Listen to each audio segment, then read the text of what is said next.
Hello, everyone. My name is Héctor Zavala. I'm the Associate Director of the Boston office of the National Autonomous University of Mexico. On behalf of our director, Dr. Javier Laguna, I'm delighted to welcome you all to this conversation held in observance of the International Day of Care and Support, entitled From Recognition to Action, Making the Right to Care a Reality. It is an honor for me to have with us two distinguished scholars from the Boston area who will share their expertise and reflections on this important topic. I would like now to turn it over to my colleague Liz Campos, faculty member at UNAM School of Law and part of UNAM's International Office, who will introduce our guest today and moderate this panel. Liz, thank you so much for accepting this invitation, and the floor is yours. Thank you, Hector. Thank you, everyone. Good afternoon. It is a true honor to welcome you on behalf of Vice Provost of International Affairs, Dr. William Lee, of the International Head Office of UNAM, as Hector says, and to this roundtable marking the International Day of Care. Before we begin, I would like to introduce our distinguished panelists.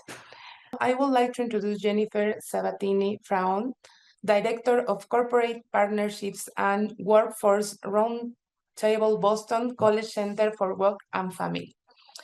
Jennifer oversees corporate relations and programming for the Boston College Workforce Roundtable and premier learning and networking community for human rights, leaders and progressive organizations.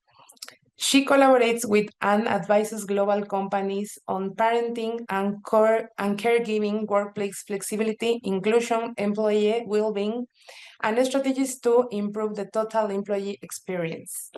Thank you for joining us. And now, let's welcome to Lisa Laplante, Professor of Law and Director, Center for International Law and Policy, New England Law, Boston. Lisa is a specialist in international human rights and has extensive experience with cases before the Inter-American Human Rights System. Her publications include numerous articles on book chapters analyzing the jurisprudence of the Inter-American Court of Human Rights. She teaches courses of international human rights, including a specialized seminar on the Inter-American system. Thank you, all of you, for being with us today. We are privileged to have their extensive and insights guiding our discussion today. This roundtable seeks to provide a space for reflection on an essential dimension of human development, gender equality, and social sustainability. The recognition of the right to care and to be cared for is not only an urgent social need, it is also a cornerstone for building fair, more resilient, and more inclusive societies. When care systems are understood as a shared responsibility among the state, the private sector, the communities, and families, they generate positive impacts across multiple dimensions, from women's participation in the labor market to the satisfaction of rights of children, older persons, and people with disabilities. Today, we are joined by an outstanding panel of experts whose commitment and experience will help us explore the issue of care from diverse perspectives: public policy, human rights, economics, and everyday life. I sincerely thank each of you for being here and for your willingness to share experiences, challenge, and proposals toward a regional care agenda grounded in rights, equality, and shared responsibility. And without further ado, now let's hear from Jennifer Sabatini and her reflections on the topic. Thank you so much, Liz. I'm excited to be joining you here today from Boston College. As the executive director of the Center for Work and Family, I have had the opportunity to work with leading employers for over 20 years, trying to help create more family-friendly cultures and implement supportive benefits for caregivers. Both in that professional role and as a caregiver myself, I'm encouraged that these conversations are happening and that the UN has elevated the issue of caregiving so we can seek new solutions and collaborate more across stakeholder groups. Recent research from Harvard revealed that over 70% of employed adults in the United States have some sort of caregiving responsibilities. And so this makes it imperative for businesses to pay attention to this issue and address the needs of their working caregivers. I'll be sharing more today about the employer role in enabling people to have the time to provide care, to help them to seek the care that they need for their loved ones and themselves, and also to encourage them to improve their own well-being and exercise self-care. So we're hitting all of those different provisions and making sure that caregivers can thrive and really have the energy and the resources to take care of the people they love.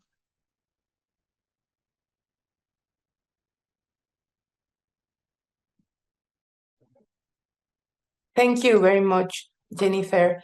Finally, Lisa Laplante will offer her initial remarks related to today's discussion. So, like my co-panelists, I very much appreciate being a part of this conversation and the invitation from UNAM to be a speaker on this topic, and must say from the outset that I do not specialize in any particular angle on this topic. I think my contribution is more from a more global human rights perspective, and especially a legal one, although as a care taker, I very much resonate with much of what's said in this new document, especially with the unrecognized work of mothers. I was listening recently to a calculation that it's about 33 extra hours a week taking care of children. And the question was, where do you find that time if you are working full time and everything else that you do, especially for single mothers and arguably single fathers or single guardians? And so I do think it's an important recognition, because often when we talk about human rights, we see them as static categories. So the right to work, the right to health, the right to education, and we never really talk about the people that provide those services. The assumption is somehow we receive these rights without articulating exactly how does that occur. And to bring focus on the caregivers is such an important aspect to looking at. This is not just a good that we receive, but we have to recognize those who provide it. And what's really interesting about this is an advisory opinion issued by the court. And so it's not it didn't come out of a specific dispute, which often gives rise to a different level of so in the court's contentious jurisdiction, it hears claims against individual states from individuals whose rights have been violated. When it issues an advisory opinion, it is authoritative in the sense that now litigants may decide to bring claims against states for not protecting this right. But this right is not actually explicitly recognized in any human rights treaty, especially the American Convention, which is what the in specialized treaties that the court would actually have the jurisdiction to decide on the right. And so this is an example of the type of creative lawyering, as I like to tell my students, where it's looking globally at the whole gamut of rights and carving out this new right that they're recognized. So the next step will hopefully be that there will be cases where the court gets an opportunity to actually recognize this right in a contentious jurisdiction case. And before that, the commission will need to do it, because everything goes first through the Inter-American Commission before it would eventually get to the court. So I think as a first step to recognizing this right is important, because it means that states won't actually have to sit down and draft a treaty recognizing the right to care, that this is a way that the court is bringing it into its jurisprudence and carving it out as a recognized right. And then I do think it's important, as Artie recognized, that the next question is, what does it mean for this right to be recognized and protected? In human rights law, the onus always falls on the state, because it's the state that signs on to treaties, and it's the state that's held responsible. So what's interesting, especially with Jennifer's work, is how do we bring companies into compliance with this? And ultimately, if it's the state's responsibility to provide the right to care, that means it also has to create the conditions that will bring companies into alignment. So if I were working with a company, the way that I would, sell it, so to speak, is that ultimately, if the state is regulating your company, expecting you to comply with this right, here are the things that bring you into compliance. That is all open-ended, and that needs to be decided. And so the work of, especially Jennifer, you in guiding companies will kind of fill that gap of what it means to actually protect this right.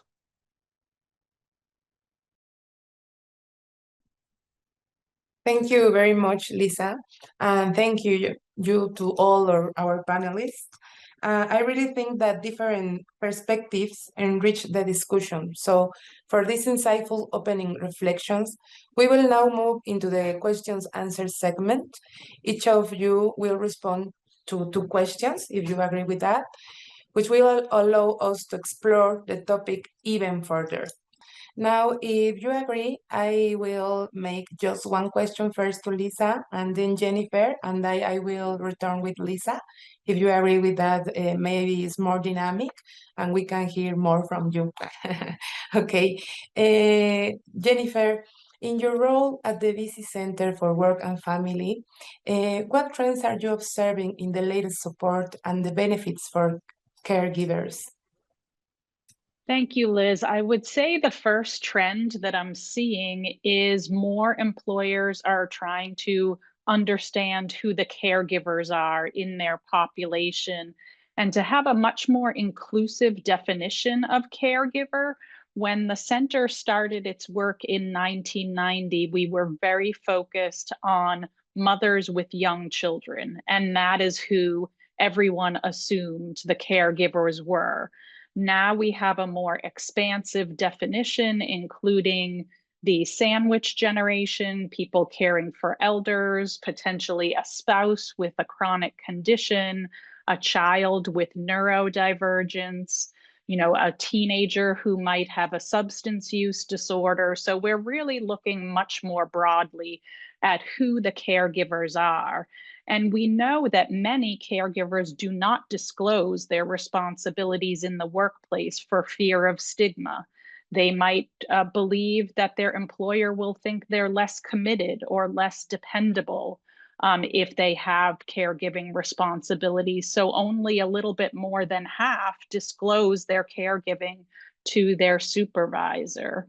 And we know that with the return to work mandates, this is disproportionately impacting people with caregiver responsibilities. So one thing the employers we're working with are trying to do is to continue to offer some form of flexibility, even if they're asking their employees to return to office, whether that's an incremental changing of their start and stop times, or at the more extreme end of the spectrum, offering some sort of paid family care leave for a family member who has a crisis or some sort of diagnosis that they've encountered. So flexibility is the most valued support that employers can provide to their employees. They're also offering some innovative benefits, including things like on-site and backup childcare and elder care support, caregiver concierge services to help employees navigate a complex, diagnosis or complex condition, as well as employee assistance programs, because since the pandemic, there is a crisis of depression and anxiety in caregivers as well. So if employers are focused on employee well-being, they need to make sure they're attending to those mental health needs. as well. And then finally, providing communities of support. Many of the large employers that we work with have established employee resource groups or affinity groups or support groups for caregivers, where people can come together with peers in the workplace to offer support, education, and camaraderie, because I think oftentimes caregivers feel like they're very alone in their decisions, in, you know, they're shouldering the load that they have outside of work, and just trying to validate that this is difficult, and that the employer is trying to establish a culture where caregiving is recognized and welcomed, can really help the employee stay employed so that they can support their families, but also have the time and space to care for their loved ones. Thank you very much, Jennifer, for these valuable perspectives. And now, Lisa, could you share your thoughts about what is the court's concept of self-care and why it is broad interpretation significant? Thank you. Yeah, so in thinking about the way that the three dimensions, the right to care, the right to be cared for, and the right to self-care, it's interesting that the court would bring in these dimensions. And I think that the self-care brings a whole new way of thinking about how we envision human dignity. It is a holistic approach to understanding what it means to be human and to have your dignity. And what's fascinating is that it is bringing in not just the physical health, but also emotional, psychological, spiritual, cultural, right? And it's so expansive in a way that, again, pushes beyond our conventional thinking of the right to health. You go to a doctor, you get a traditional diagnosis. It's actually looking at all the conditions. So it links directly to the structural conditions of the society in which we live, and whether they support all of those four components, and whether they support the autonomy of individuals to take care of themselves. So this is not just the caretakers, and as Jennifer mentioned, the depression, the burnout, all of the stress that accompanies being a caretaker, but also everyone else, right? Even if you're not a caretaker, because in theory, if we're all able to take care of ourselves better, unless you're tiny and little and you can't really do that yet, it actually makes it a healthier society, and takes some of the burden off of those who are delivering care, if we're taking better care of ourselves. But also that when we think about this idea of autonomy and empowerment, that we're shifting our, not just the structural understanding of the connection, but also our attitudinal in understanding of what it means to take care of ourselves. It's not to simply be alive. It's not surviving. It's actually thriving. It's actually, how do we support individuals within a society? And this supports democracy. This supports capitalism, or whatever, system that you're living in. Because the thing that's always so short-sighted, in my opinion, is if a government, whether it be local, federal, whatever the structure, doesn't worry about this, who is there to be served, and who is there to actually hold positions of power in government service, and who's there to consume, who's there to motivate the economy? So actually, it's so fundamental to actually ensuring a thriving state, government, country, that it seems that it would be centered in the thinking. And it's always so astonishing to me. And quite literally, I'm looking at my tax deductions. I don't know if it was just, I wasn't doing it in coordination with this panel, but I happened to be looking at it. And you know what the deduction is for caring for a child? $2,000 a year. Anyone who's ever tried to raise a child knows that that is barely a month, if even that, of caring for a child. When you think about childcare, you think about food, and the deduction, you only get $5,000 a year for childcare. It costs sometimes more than a mortgage to pay for childcare if you work. And so again, I did hear that with the now go back to work policies of companies, that often it ends up being the women who are deciding to stay home and care for children because it's not cost efficient to actually pay for childcare. And yet the sad part is that these companies that are providing this care aren't able to pay their people a living wage. So you have the families that can't afford the care, you've got the caretakers who aren't being paid appropriately, and you've got this tiny little tax deduction that isn't helping either of those two, right? So in terms of thinking of if a government is truly going to commit to its overall well-being, both in terms of its political system and its economic system, it's astonishing that this is not a front and center issue. And that's only talking about childcare. Of course, this document acknowledges all the other kinds of care that occurs. And so, the same observations, I think, could be brought to that. But just to return it to this idea of self-care, it just seems like a very expansive way to think about care that I think I truly appreciate that it brought in all of these dimensions. Thank you very much for this perspective, very important about the dignity and all the elements that you put on the table. Now, if you agree, I will return with Jennifer. Jennifer, could you tell us about, as more companies recognize the need for caregiver support, what can organizations do to identify caregivers' needs and provide meaningful assistance, even with limited budgets? Thank you, Liz. I mentioned a number of benefits when I previously spoke that are fairly costly: child care support, concierge services, employee assistance programs.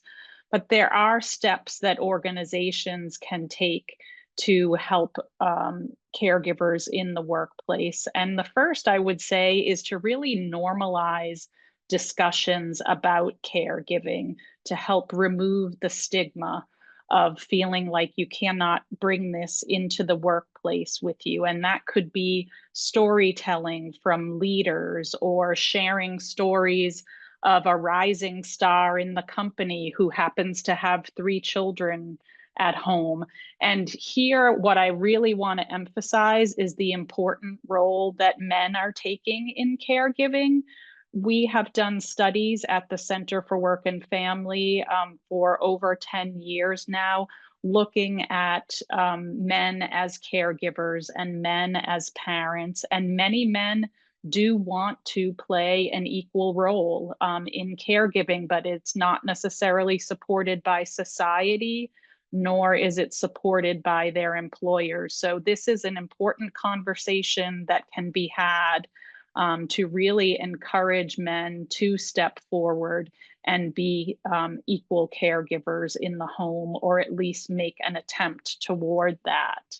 I also think that we can do a lot to help employees navigate existing benefits. People don't really pay attention to what benefits are on the table until they really need them. So we need to continuously communicate them, make access easier, potentially use AI tools to help people get the help that they need, where they can type in, I just had a new child, what benefits are available to me? And AI can help generate the information they need at their fingertips and very easily. We can also help people find mentors or allies in the workplace, someone who has maybe had a child diagnosed with autism and has been through the IEP system or through the complex routes of getting support for them, and pair them up with a parent who has a new diagnosis of autism. And many of those things don't really cost a lot, but they can go a long way to, validate the situation that caregivers are, provide advice from other people who have had those experiences, and help them learn from one another. And so I think, there really are steps that we can take as a society, but especially as employers, to help employees navigate these complex systems of care. Thank you very much, Jennifer. I agree with you, and I also think this is a work of community, about community consciousness. Thank you. Now, Lisa, please, could you tell us how does the court integrate the idea of the right to active participation, and what might that require? Thank you. So it's interesting that the court very specifically includes reference to active participation. And in particular, this links back to this idea of a holistic view of self-care and why I thought it was important, because it's about increasing the autonomy of individuals and empowering them. And so what that means is that they're not just passive recipients of this idea of approaching the right to care, governments setting up policies that they think support workers, but in fact engaging directly those who will benefit from these policies and participating in not only the day-to-day decision making about what do I need in to receive care, to feel self-care, or to provide care, but also at the macro level, at the policy level, and that this is very specifically integrated as it makes sense when you're talking about the definition of care. What's interesting, although not surprising, is that the court is not prescriptive about what it would entail to ensure active participation. And in fact, based on my own area of research and writing, this idea of active participation is underdeveloped, but it threads through all kinds of areas of human activity and human rights. And so there's a lot more work to be done in figuring out, well, what does it mean to truly engage people in a participation that is meaningful, that it's effective, that it's not just symbolic or tokenism where you just consult them or you tell them what you're doing and they need to accept it. This is a paradigm shift, because most often active participation is just seen as kind of tick the box type of approach. And so this is actually creating a place where it could be put into practice of what that would actually look like. And there's a lot of different on the ground experience. I'm not saying that active participation and meaningful participation doesn't exist. It just hasn't trickled up to be policy level, where a court, such as the court, actually prescribing criteria for what it would look like to have meaningful participation. So hopefully this may be an area where there's more focus on what do these participatory processes look like to start to develop this more uniform criteria, or criteria that can be adapted to local context, to figure out how to truly integrate it into this new recognized right. Thank you very much, Lisa. So please, Jennifer, could you give us your conclusion remarks? Absolutely. I just want to, build on the self-care aspect and for people to acquire care for themselves. I talked a little bit about the mental health impacts on caregivers, but we also need to recognize that caregivers, especially of the elderly or people with Alzheimer's, often end up passing away before the person that they're caring for, because there are so many physical health effects, high blood pressure, diabetes, and the ability to access self-care and take the time to self-care can really help prolong the lives of the caregivers themselves, so that they can then be more effective at providing care. So there's really is a cycle here where, if the caregivers are not able to access care for themselves, or get self-care, that we have this really difficult cycle, and with an aging population that's only likely to become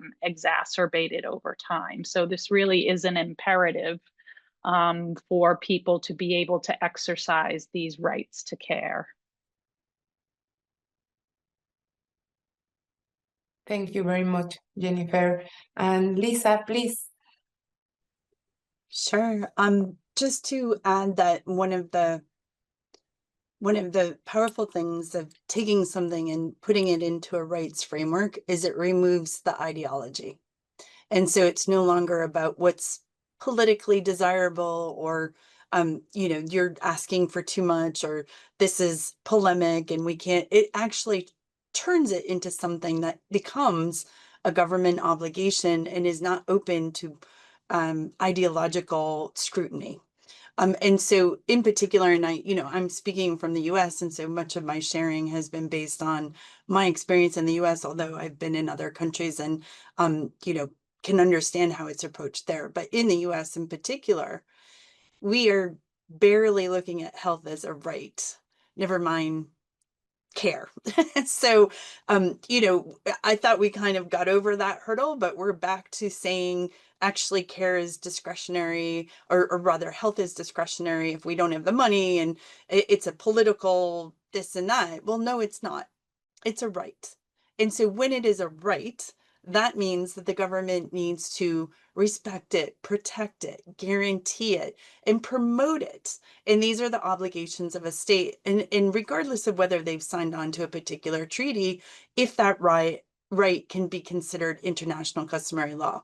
And so for me, the benefit of having this right framework is it changes the conversation. It allows advocates to actually say, this is just an understood right, as opposed to I belong to some particular political affiliation. It is not dependent on a political affiliation. It is a right. And so that's the thing that excites me about this advisory opinion. And I do hope that groups use it as an advocacy tool to promote this basic, very basic requirement for living a good life in a good society. Thank you very much, Lisa, for this perspective. We are deeply grateful to all our panelists for sharing their expertise today. I think this discussion has really shown us the right to care touches multiple aspects of our lives. From Jennifer Sabatini, she highlighted the role of organizations in supporting caregivers, pointing out emerging trends in family-friendly practices and ways companies can provide meaningful support even when resources are limited. And Lisa helped us understand the importance of self-care and active participation, showing how these concepts empower individuals to fully engage in their communities, workplaces, and society at large. Taken together, these perspectives remind us that the right to care is more than a legal recognition. It is called to action by connecting policy, organizational practice, and individual empowerment. We can build care systems that are truly inclusive, supportive, and long-lasting. Thank you to our panelists and to everyone here for contributing to this important conversation.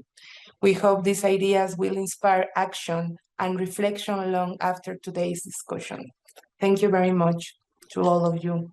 Yes. Thank you. Thank you. Thank you.